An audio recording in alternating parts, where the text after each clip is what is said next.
A big day of primary elections happening yesterday in Florida, Oklahoma, and New York. 46 states have now held primaries with 76 days to go until the November midterms. Just 10 weeks away. Joining us now to help break it all down from the Empire State, former New York Governor George Pataki. Governor, good morning and welcome to the show. I want to get your initial thoughts on yesterday's election. Is the GOP closing the gap in the very blue state of New York? Well, it's a blue state of New York, but we have 7 Republican members of the House, and I'm hopeful we're going to have 9 or 10 come this November. So to me, it was disappointing. The one race that was disappointing was the 19th, which was actually a special election where Mark Molinaro just barely lost to a very liberal Democrat. The bad news is he lost. The good news is he's going to be running again in that district in the fall, and he's going to win that race, and he will be in Congress as a new Republican member of the House. Governor, have voters really checked in yet? Here we are. It's still August. We're not through Labor Day yet. Do you really consider that 19th district in New York a real bellwether? I don't think it's a bellwether, but I do think it is something that raises concerns. You're right, Rob. It's August 23rd is not a normal election day, and the vast majority of the people just didn't vote. And that had an impact, obviously, because the most motivated will turn out in the end of August to vote in a special election. So I don't think in that sense it's a harbinger. And I think the one thing we can be sure of is between now and November, things are going to change dramatically.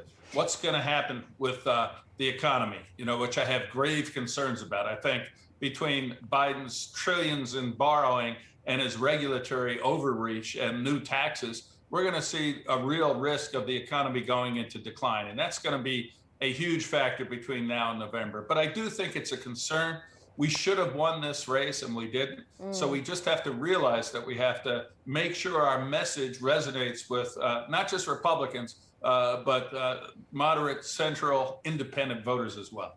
Yeah, that message, we talk about the inflation, all of those kitchen table issues, which a lot of folks are running on. But do you think, we know what Democrats are going to run on, and they're probably going to use this abortion issue as a major talking point. Do you think Republicans may want to rethink that based on what happened in the 19th district? Or do you think they should just stick with all of the things that are happening, these kitchen table issues, the economy, the border, crime?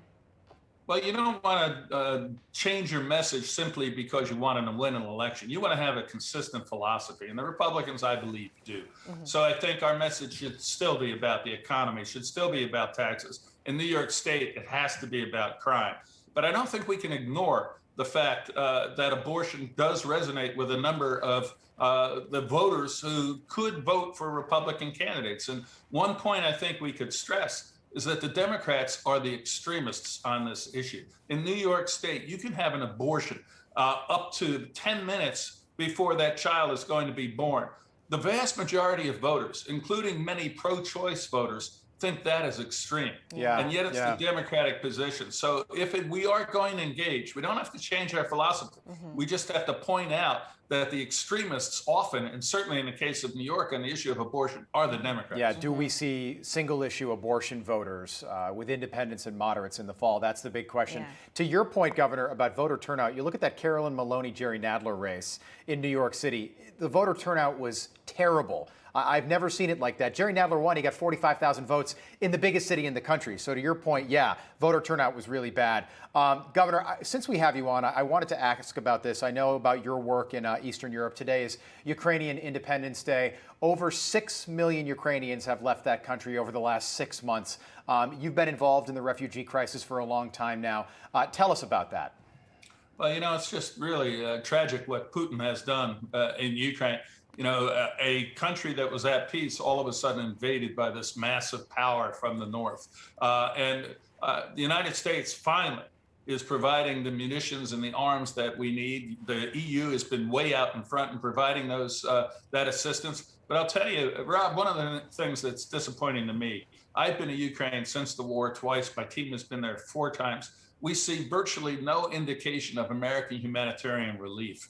You mentioned the 6 million refugees who left. There are over 7 million refugees internally displaced who need housing, who need food, who need heat and water, and they're not getting aid from the United States. So you see these billions passed in Congress. It's not on the ground in Ukraine. And I'm going to continue to press for two things. One is to get that American aid across the border into Ukraine, the humanitarian aid. And second, when it's not there, to try to do what we can to raise funds voluntarily to help the Ukrainian people. Well, you certainly are doing a lot, Governor George Pataki. Thank you for all that you're doing, and we appreciate you joining us this morning. Thank you, Allison. Great being on with you. Thank you, sir. Good to see you, Governor. Thank you.